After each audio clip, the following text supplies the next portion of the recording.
guys, it's me again, mga ka-world, mga ka-mindset. Halika, tour tayo dito sa Isla Haruhay. Ito kasi yung bahay namin before, pero wala nang nakatira, kaya pina-accommodate na lang namin kung gustong magbakasyon ng Siargao or walang matulugan. So ito, welcome kami. Ito nga pala yung regalo ng friend ko. Isa siyang pari ng Katoliko. Mabait po siya. Siya po ay best friend ko nung maliit pa kami. At saka kung magka-problema po ako, titingin lang po ako doon sa painting niya is because ito yung motivation ko. So ito yung ginagawa ko na ngayon, nag-content creator na ko because I want to conquer my being introvert at pagkamahiyain. So I want to boost my confidence kaya nag-content creator ako. Saka related yan. A man in a box. It's a psychology, meaning ang perspective niya is huwag mong hayaan yung self mo na andun ka lang sa box na wala kang magagawa. Oh my goodness. And ang content na pala natin ngayon is sponsored by Tom and Tom's Coffee Shop. If you're looking at coffee shop and working space in Siargao, visit Tom and Tom's. Marami siyang masasarap na pagkain like cakes and pastries, non-coffee and coffee drinks. So visit lang po kayo, Tourism Road, General Luna, Siargao Island. Okay. Bago ko simulan, papakilala ko. Ako nga pala si Rosalie Dagsa, isang entrepreneur at soft skill trainer. So, ang topic natin ngayon is paano maiwasan ang divorce. Okay. Yan ang ngayon. Grabe talaga ang ngayon, patok na patok or maingay na maingay. Kasi noong May 22, 2024, na lumabas yung House of the Representative Bill, Bill 9347 ba yun? I'm not sure. Divorce Act Bill.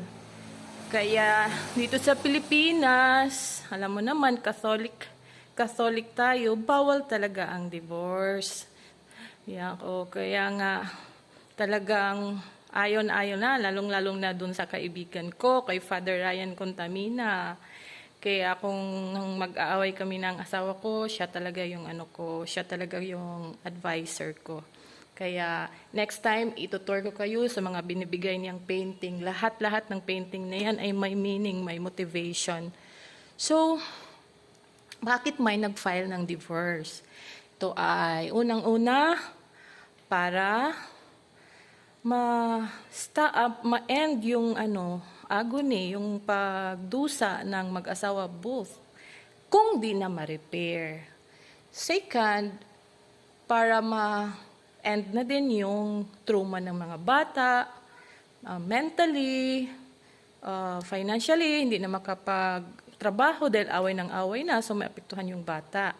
Pangatlo, peace of mind. So, kung wala ng peace of mind, kaya mag-divorce. Ngayon, ituturo ko sa inyo kung gaano kahalaga ang soft skill para maiwasan ang paghihiwalay ng mag-asawa. Number 1, communication. So, napaka-importante ang communication. Kung galit ka, sabihin mong galit ka. So, next dyan is respect. Sumunod dyan yung respect. Kaya, dapat talaga lalabas yung mag-apply yung respect each other, no? And problem solving. Dapat problem solver ka. Kayong dalawang mag-asawa, pantay-pantay. Kahit anak, alam nila kung may problema, magtutulungan sila. Kasi doon magsisimula ang away at paghihiwalay. So again, napaka-importante ang soft skill for critical thinking, problem solving, communication skills. Very important yan. Marunong kang makipag-usap at saka empathy, pag-intindi. Napaka-importante talaga yan. So, marami kayong natutunan, no? So kung gusto nyo pang marami pa kayong matutunan, meron akong webinar, meron akong one-on-one coaching regarding sa soft skill training. So, meron tayong ino-offer ngayon na summer classes para sa mga bata about emotional intelligence kasi tinuturo natin yan sa mga bata ang emotional intelligence part of soft skill. Importante yan para lumalaki silang strong. At kung mag-asawa na sila, ma-apply nila yung skills na yan. Kaya, kung magpabook, please message me, and kung may nagustuhan nyo yung video na to, please like, follow, share, and message me. At kung gusto pa na marami ma-share or may ma-message, just join our community, Transforming Lives Community. So, marami tayong natutunan ngayon, di ba? Kung gusto nyo pang may kaibigan kayong may marami pang matutunan, just share and share, at saka pakisabi, join our community.